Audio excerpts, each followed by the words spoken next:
హల్లెలూయా. చూడండి, దేవుడు ఒక మనిషిని బట్టి సంతోషపడుతున్నాడు. దేవుడు అంటున్నాడు, నా హృదయంలో ఉన్నది మొత్తం అతనికి తెలుసు, నేను ఏది చేయాలనుకుంటానో ఆయన అది చేస్తాడు. హల్లెలూయా. అంటే దేవుని హృదయాన్ని, ఇక్కడ ఈ తండ్రి యొక్క హృదయాన్ని బిడ్డలు ఇద్దరు కొడుకులు కూడా అర్థం చేసుకోలేకపోయారు.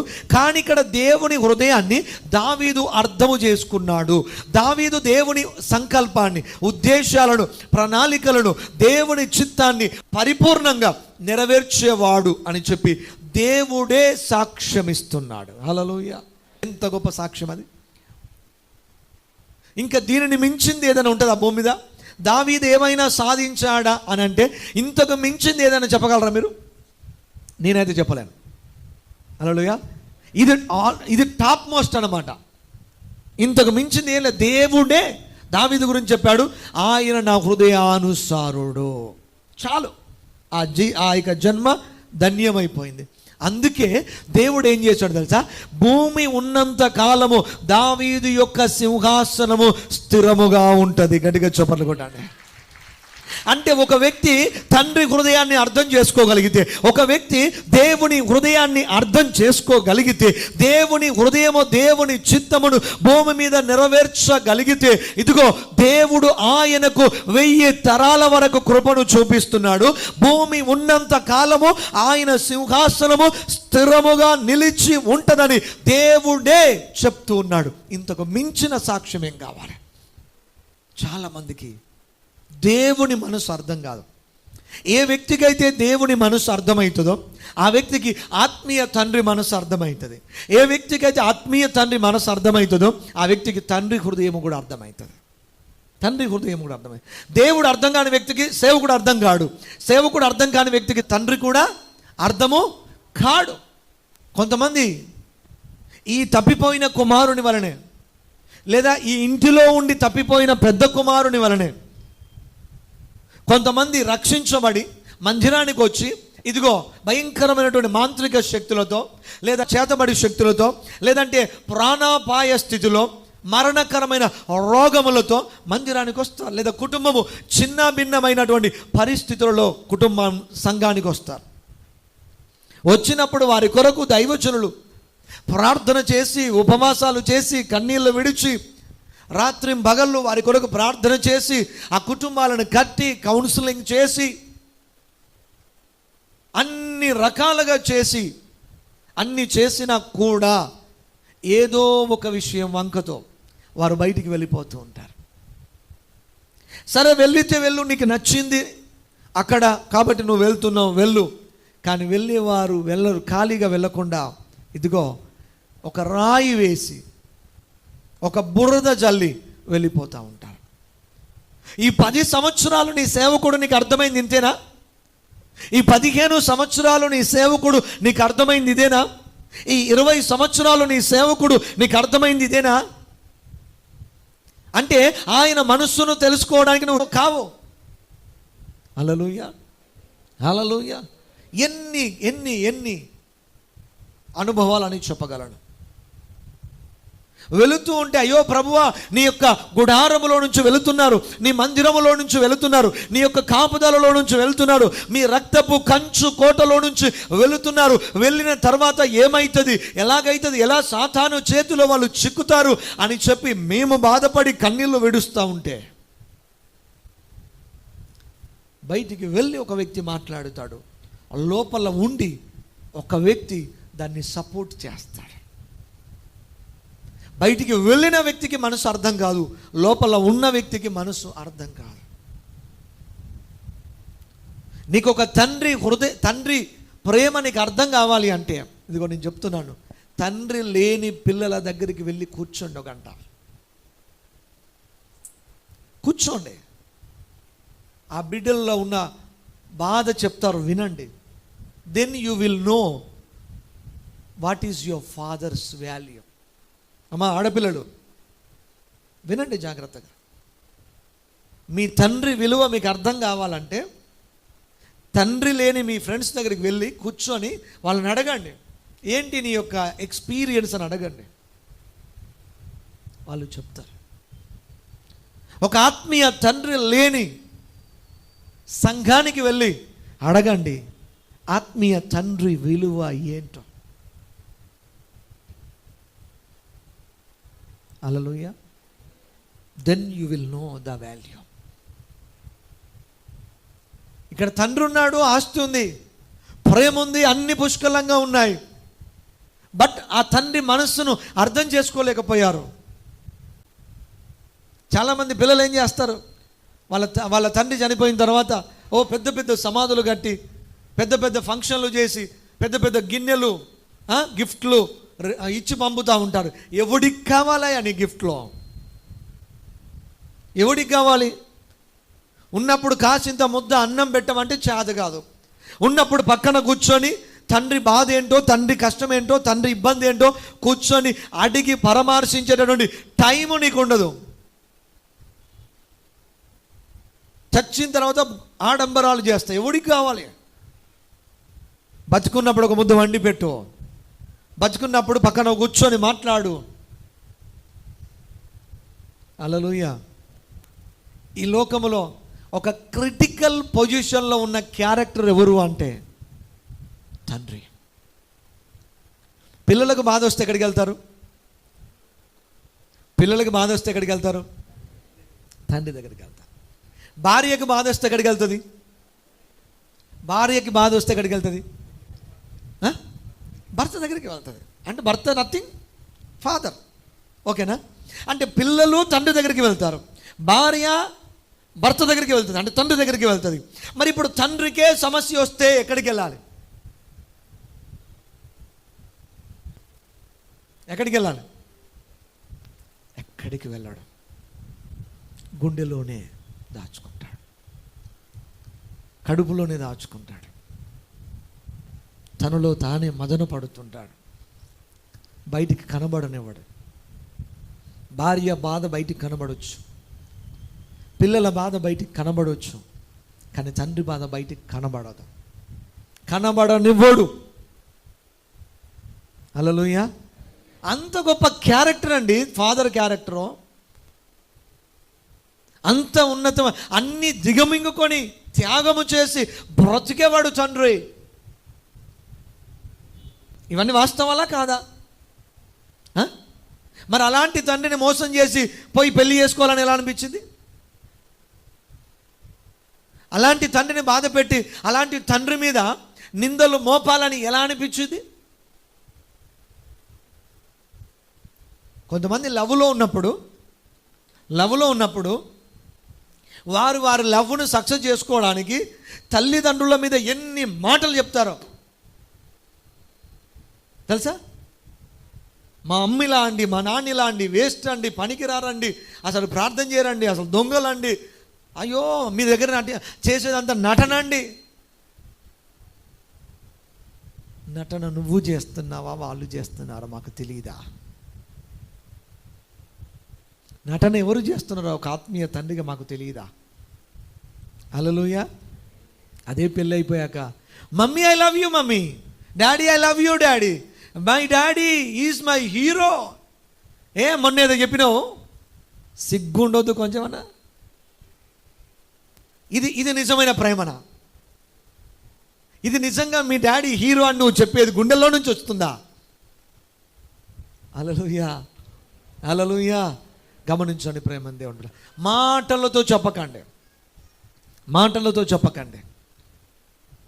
చిన్న కుమారుడు తప్పిపోయినప్పుడు పెద్దోడు దగ్గర కూర్చొని తండ్రిని ఓదార్చి, తండ్రిని బలపరిచి, తండ్రిని ఆదరించి, తండ్రి మనసేంటో ఎరిగి ఉంటే ఈరోజు చిన్నవాడు రాగానే, తప్పిపోయిన వాడు రాగానే పెద్దవాడు కూడా తండ్రితో పాటు కలిసి ఆనందించేవాడు. కారణం ఏంటంటే తండ్రి మనసు ఇంకా అర్థం కాలే. ఈరోజు నీకు నీ దేవుని మనసు, నీ పరలోకపు తండ్రి మనసు నీకు అర్థమైందా? మీ ఆత్మీయ తండ్రి యొక్క మనసు నీకు అర్థమైందా?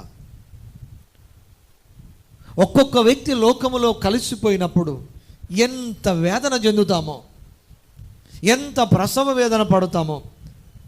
ఒక వ్యక్తి ఇదిగో తన తప్పును ఒప్పుకోకుండా తన తప్పును కప్పుకోవడానికి బురద జల్లి వెళుతున్నప్పుడు ఎన్ని నిద్రలేని రాత్రులు గడుపుతామో, ప్రభువా ఆత్మ నశించిపోకూడదయ్యా, ఆత్మ మీ సన్నిధికి మరలా ఎలాగైనా తిరిగి తిరిగి తిరిగి రావాలయ్యా. అన్ని మాటలనే మళ్ళీ తిరిగి వచ్చి అయ్యగారు అంటే చేర్చుకునే మనసు దేవుడిచ్చాడు.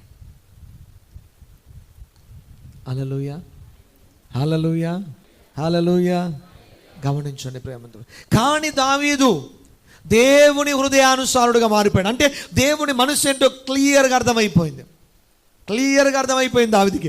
అందుకే దేవుడు అంటున్నాడు, అతడు నా హృదయానుసారుడైన మనుషుడు. ఈరోజు ఈ కర్మేలు సంఘములో దేవుడు ఎవరినైనా చూచి ఫలానా సహోదరి ఫలానా సహోదరుడు నా హృదయానుసారుడు అని చెప్పగలిగితే దేవునికి మహిమ కలుగును గాక. తెలుసుకోకపోతే ఈ రోజు నుంచైనా దేవుని పాదాల దగ్గర కూర్చొని దేవుని మనసు ఏంటో తెలుసుకోండి. ఆయన మనసు తెలవాలి అంటే ఇదిగో ఇది చదవాలి. హల్లెలూయా. ఇది చదివితే నీకు ఆయన మనసు తెలుస్తుంది. ఆయన పాదాల దగ్గర కూర్చుంటే నీకు ఆయన మనసు ఏంటో తెలుస్తుంది. ఆకాశము నుండి గొప్ప శబ్దం వచ్చింది. ఏమనంటే, ఈయన, చెప్పండి అందరు, ఈయన నా ప్రియ కుమారుడు, ఈయన యందు నేను ఆనందించుచున్నాను. హల్లెలూయా. అంటే దావీదేమో నా హృదయానుసారుడు అని చెప్పాడు. యేసు ప్రభునేమో ఈయన యందు నేను ఆనందించుచున్నాను. ఎందుకంటే ఆయనకు నా మనసు ఏంటో తెలుసు కాబట్టి ఆయన నా చిత్తాన్ని చేస్తాడు, నేను ఆయనలో ఆనందిస్తాను. ఈరోజు ప్రేమన దేవుని కుమారుడు కుమార్తె, నీవు దేవుని చిత్తమును చేసే వ్యక్తివైతే, నీకు దేవుని మనసు ఏంటో అర్థమైతే, నేను చెబుతున్నా, నిన్ను బట్టి నీ దేవుడు ఆనందిస్తాడు, సంతోషపడతాడు. హల్లెలూయా. ఆ తండ్రి యొక్క ఇద్దరు కుమారులు తండ్రి మనస్సును ఎరగని వారుగా ఉన్నారు. ఇక్కడ దావీదు దేవుని మనస్సును ఎరిగిన వాడుగా, గ్రహించిన వాడుగా ఉన్నాడు. యేసు ప్రభువు కూడా ఏది చేసినా ఇదిగో నా తండ్రి చిత్తమును నేను చేస్తున్నాను, నా తండ్రి ఇలా చెప్పాడు నేను చేస్తున్నాను, ఇది నా తండ్రికి ఇష్టము నేను చేస్తున్నాను, ఇది నా తండ్రి చిత్తము కాదు, నేను నా తండ్రి దగ్గర కనిపెడతాను, నా తండ్రి దగ్గర నేను విచారణ చేస్తాను. తండ్రి తండ్రి తండ్రి తండ్రి. మీరు గమనించండి, యేసయ్య బ్రతికినంత కాలం, ఆయన సేవ చేసినంత కాలము ఆయన పలికిన మాట ఇదే. హల్లెలూయా. తండ్రి చిత్తము లేకుండా ఆయన ఏది మాట్లాడలేదండి. ఈరోజు ప్రియమైన దేవుని కుమారుడా కుమార్తె, నీవు నేను కూడా మన జీవితాలలో మనం ఏది చేసినా తండ్రి చిత్త ప్రకారముగా చేయుదుముగాక. మన కుటుంబాలు తండ్రి చిత్త ప్రకారముగా కట్టబడునుగాక. మన పిల్లల చదువులు తండ్రి చిత్త ప్రకారమే జరుగునుగాక. మన పిల్లల వివాహములు తండ్రి చిత్త ప్రకారమే జరుగునుగాక. మన పిల్లల భవిష్యత్తు తండ్రి చిత్త ప్రకారమే స్థిరపరచబడునుగాక. తండ్రి లేకుండా, తండ్రి అనుమతి లేకుండా యేసయ్య అడుగు తీసి అడుగు వేయలేదు. హల్లెలూయా. యేసయ్య ఒక్క మాట కూడా మాట్లాడలేదు తండ్రి దగ్గర కనిపెట్టకుండా. ఈరోజు మనం ప్రార్థన చేయకుండా ఎన్ని పనులు చేస్తున్నాం? హల్లెలూయా. ఈరోజు మనం ప్రార్థన మానేసి ఎన్ని పనులకు వెళుతూ ఉన్నాం మనం, ఎన్ని ఫంక్షన్లకు వెళుతున్నాం మనం. హల్లెలూయా, హల్లెలూయా. పెళ్ళిళ్ళకి వెళ్తాం, పేరంటాలకు వెళ్తాం, అన్నింటికి వెళ్ళిపోతాం, కానీ తండ్రితో గడపడానికి టైం లేదు. ఇంతకుముందంట భారతదేశంలో ఉన్నటువంటి పిల్లలు ఉద్యోగాలకి అమెరికా వెళ్ళాలి అంటే తల్లిదండ్రులు కూడా చాలా ప్రెస్టేజ్గా ఫీల్ అయ్యేవాళ్ళు. అబ్బో నా కొడుకు అమెరికా, అందరూ అమెరికా పంపించేశారు. ఇప్పుడు వీళ్ళు అక్కడికి వెళ్ళిపోయిన తర్వాత, బిడ్డ నాకు ఆరోగ్యం లేదు రా అంటే, నాకు లీవ్ లేదు, నాకు ఫ్రీ లేదు, నేను రావడానికి చాలా డబ్బులు ఖర్చు అవుతాయి, అదేదో నీకే 10,000 పంపిస్తా, నువ్వు అడ్జస్ట్ కా అంటే, ఇంట్లో తల్లిదండ్రులు చచ్చిపోయి బయటికి నేను పెద్ద ఉద్యోగాలు చేస్తున్నా, నేను వ్యాపారాలు చేస్తున్నా, నేను డబ్బులు సంపాదిస్తున్నా, నేను సంఘానికి కానుకలు ఇస్తా, కానీ నీ మనసు ఏందో నాకు అవసరం లేదు, నీతో కూర్చొని గడిపే టైము, మాట్లాడే టైము, ఎంకరేజ్ చేసే టైము నాకు లేదు అనేటటువంటి విశ్వాసాన్ని బట్టి దేవుడు సంతోషపడతాడా? మరి ఈరోజు మన పరిస్థితి అలాగే ఉంది కదా. తీరిక లేని పనులలో మనకి పరిగెత్తుతున్నాం కదా. ఎప్పుడైనా మీ ఆత్మీయ తల్లి దగ్గర కూర్చొని, ఎప్పుడైనా మీ ఆత్మీయ తండ్రి దగ్గర కూర్చొని మీ భారం ఏంటి, మీ దర్శనం ఏంటి, నెక్స్ట్ ఇయర్ మీరు మీ గోల్ ఏం పెట్టుకున్నారు, దేవుడు మీకు ఏం చెబుతున్నాడు, దేవుడు మిమ్మల్ని ఎటు వెళ్ళమని చెబుతున్నాడు ఏంటి, దానికి నేనేమైనా చేయగలనా? నువ్వు ఏం చేయలేకపోవచ్చు, కనీసం ప్రార్థనను చేయొచ్చు. కనీసం పలకరింపు ఉందా? ఆ పలకరించడానికి టైము నీకుందా? హల్లెలూయా. కానీ నీకు మాత్రం అర్ధరాత్రి 12 గంటలకు వచ్చి మొగుడు పిల్లలు పంచాయతీ చేయాలి, రాత్రి 2 గంటలకు వచ్చి కూర్చొని పంచాయతీ చేయాలి. హల్లెలూయా. తాగి రోడ్ల మీద తిరుగుతూ ఉంటే పోయి కూర్చొని వాడు గబ్బు వాసన వచ్చి వాడు మాట్లాడుతుంటే ఆ తుంపర్లన్నీ కూడా మీద పడుతున్నా కూడా ఓర్చుకొని కౌన్సిలింగ్ చేసి ప్రార్థన చేసి తీసుకొచ్చి ఇంట్లో కూర్చోబెట్టి కుటుంబాన్ని కలపాలి. నువ్వు ఏ రాత్రి ఫోన్ చేసినా ఫోన్ తీయాలి. 2 నిమిషాల్లో చెప్పే విషయాన్ని 20 నిమిషాలు చెప్పినా మాట్లాడకుండా వినాలి. వినకపోతే మా అయ్యగారు మంచోడు కాదు. నువ్వు 12ంటికి ఫోన్ చేస్తే ఇంకా నిద్ర పట్టదుగా. తెల్లవాళ్ళు జాగారం చేయాలి, తెల్లవాళ్ళు ప్రార్థన చేసుకుంటూ కూర్చోవాలి ఇక. హల్లెలూయా. సరే ఓకే, అవన్నీ చేస్తాం. కానీ నువ్వు ఎప్పుడైనా కూర్చొని వాళ్ళ దగ్గర కూర్చొని వాళ్ళ మనసును తెలుసుకునే ప్రయత్నం చేసేవా?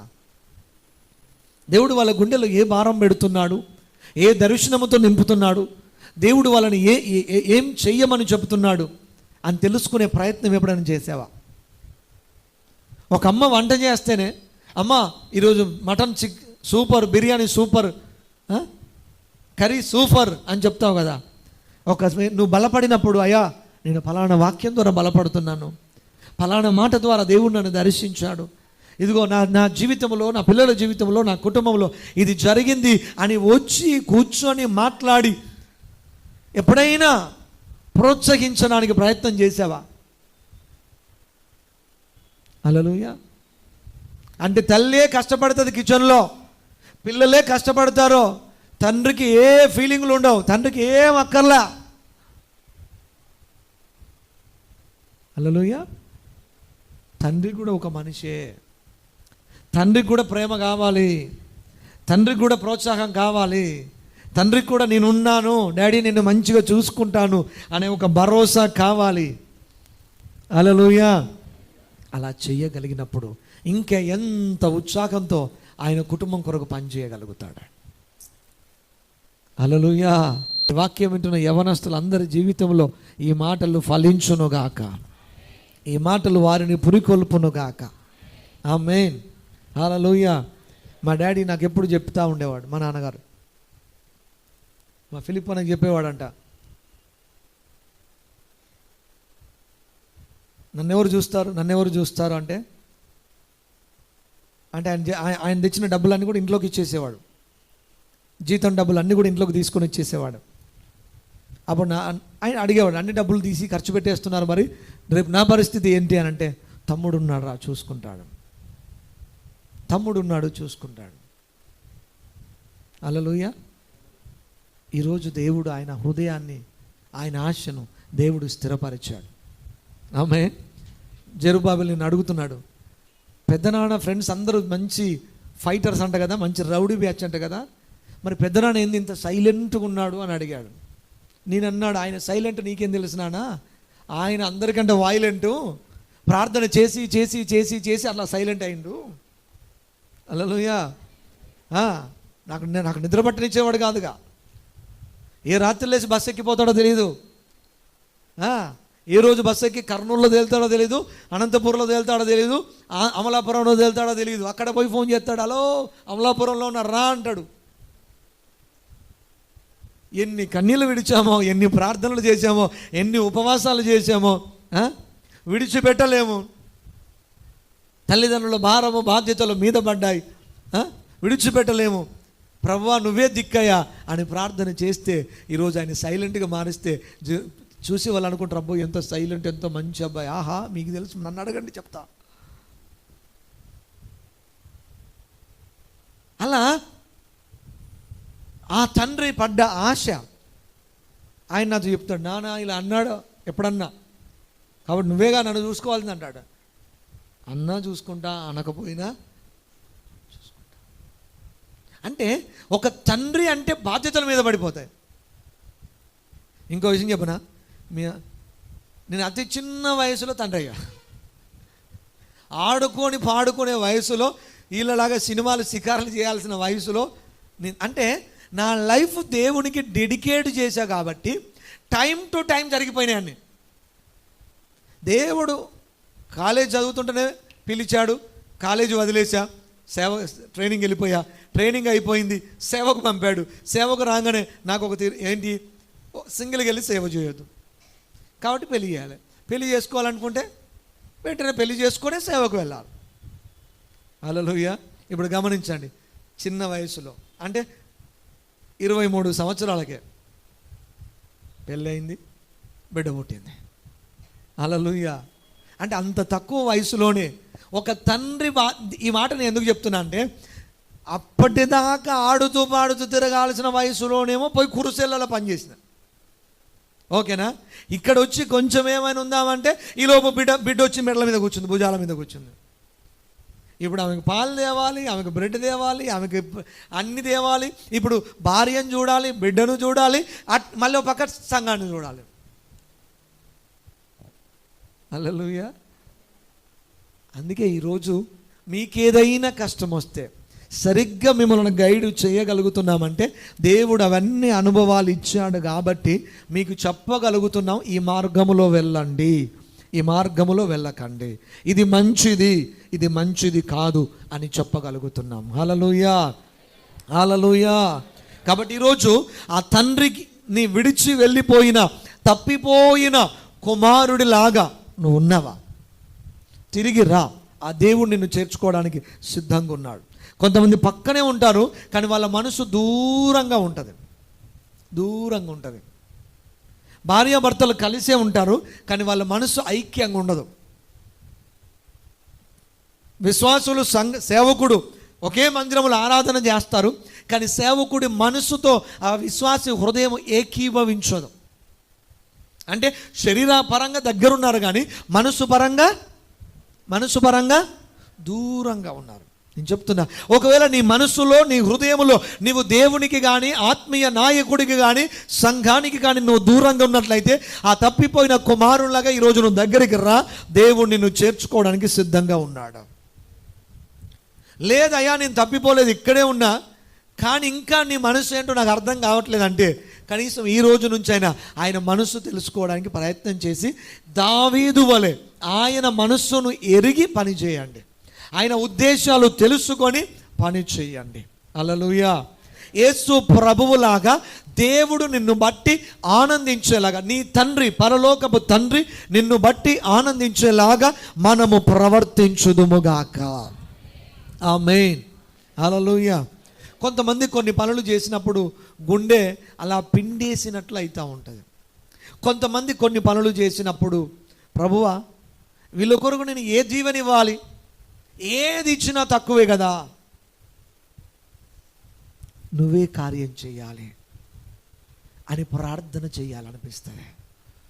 గమనించండి, ఇద్దరూ విశ్వాసులే, ఇద్దరూ సంఘ బిడ్డలే, కానీ ఒకరేమో వారి వారి క్రియలను బట్టి గుండెను పిండి పిప్పి చేసేస్తారు, కోసేస్తూ ఉంటారు. ఒకరేమో ఏ దీవెనిచ్చినా తక్కువే కదా ప్రభువా, ఆ త్యాగానికి ఆ భక్తికి ఏది చేసినా తక్కువే, నేనేం చేయలేను నువ్వే చెయ్యి అనేటటువంటి ప్రార్థనలు వస్తాయి. కాబట్టి నువ్వే ప్రార్థన సంపాదించుకుంటావు. ఈరోజు నీ భక్తి ఎలాంటి స్థాయిలో ఉంది ఒకసారి ఆలోచన చేసుకోండి. హల్లెలూయా, హల్లెలూయా. నేనైతే ఒక దావీదులాగా ఉండాలని కోరుతూ ఉంటాను.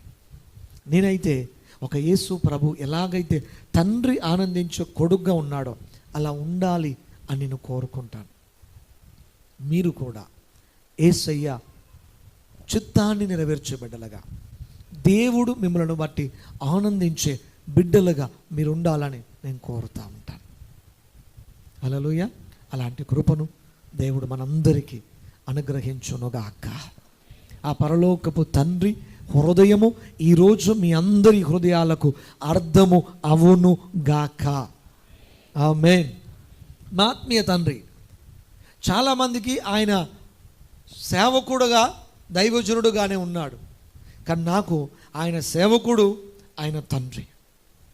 ఆమేన్. సేవకుడు అన్నప్పుడు భయపడతాను, దైవ భయం ఉంటుంది. తండ్రి అన్నప్పుడు ప్రేమగా ఉంటుంది, ఆయనని అర్థం చేసుకోగలుగుతాను. అంటే కొంతమందికి అర్థం కారు. ఈరోజు సేవకుడు నీకు అర్థం కాలేదు అంటే నీకు సేవకుడు ఆత్మీయ తండ్రిగా లేడు అని అర్థం. హల్లెలూయా, హల్లెలూయా. అర్థం కాలేదు అంటే నీ తండ్రి నీకు అర్థం కాలేదు అంటే నీ తండ్రితో నీకు కరెక్ట్ సహవాసము లేదు అని అర్థం.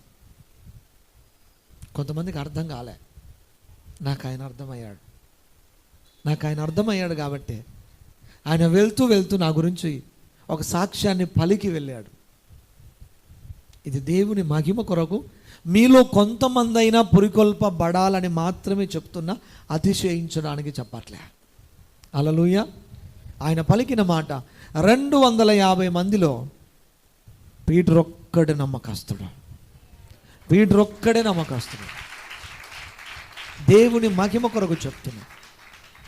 నేను అనుకుంటాను ఇంకా నాకు వేరే ఆస్తులు ఏదో సంపాదించాల్సిన అవసరం నాకు లేదు. ఒక ఆత్మీయ నాయకుడి దగ్గర, ఆత్మీయ తండ్రి దగ్గర ఒక మంచి సాక్ష్యాన్ని నేను సంపాదించుకోగలిగా. దేవుని దగ్గర కూడా నేను ఒక సాక్ష్యాన్ని సంపాదించుకోగలుగుతా. ఇక్కడ వచ్చింది అంటే అక్కడ వచ్చింది అని నేను నమ్ముతాను. హల్లెలూయా. అక్కడ వచ్చింది అంటే ఇక్కడ వచ్చింది అని నేను నమ్ముతాను. కాబట్టి నీ గురించి కూడా ఒక సాక్ష్యము పలకబడాలి. నీ ప్రార్థన గురించో, నీ పరిశుద్ధతను గురించో, నీ పరిచర్యను గురించో, నీ యొక్క త్యాగమును గురించో, నీ యొక్క ప్రేమను గురించో ఒక సాక్ష్యము పలకబడాలి. హల్లెలూయా. ఆశ ఉంది నాకు కూడా అలాంటి ఒక సాక్ష్యము కావాలని. ఉన్నవారు మాత్రమే చేయి పైకి గట్టిగా చెప్పండి. హల్లెలూయా. కాబట్టి దేవుడు కూడా మీ ఆశను తీర్చునుగాక. ఆమేన్. అయితే మీరు లోకంలో ఉంటే ఆ మనసు తెలియదు. మీరు లోకంలో పరిగెత్తుతూ ఉంటే, పాపములో పరిగెత్తుతూ ఉంటే తెలియదు. తండ్రి దగ్గర కూర్చోండి, తండ్రి మనసు తెలిసిద్ది. దేవుడి దగ్గర కూర్చోండి, దేవుని మనసు తెలిసిద్ది. ఆత్మీయ తండ్రి దగ్గర కూర్చోండి, వారితో ప్రయాణించండి, వారి మనసు నీకు తెలిసిద్ది. హల్లెలూయా, హల్లెలూయా. కాబట్టి దేవుడే మనకు తండ్రిగా ఉండి, ఒక తండ్రి తన బిడ్డల మీద జాలి పడినట్లుగా దేవుడు మీ అందరిపై జాలిపడి మీ అందరినీ కాచి కాపాడి దీవించునుగాక. ఆయన మనస్సు మనందరికీ తేట తెల్లముగా అర్థమవునుగాక. దేవుడి మాటలు మన వినికిడిలో ఫలింపచేయునుగాక.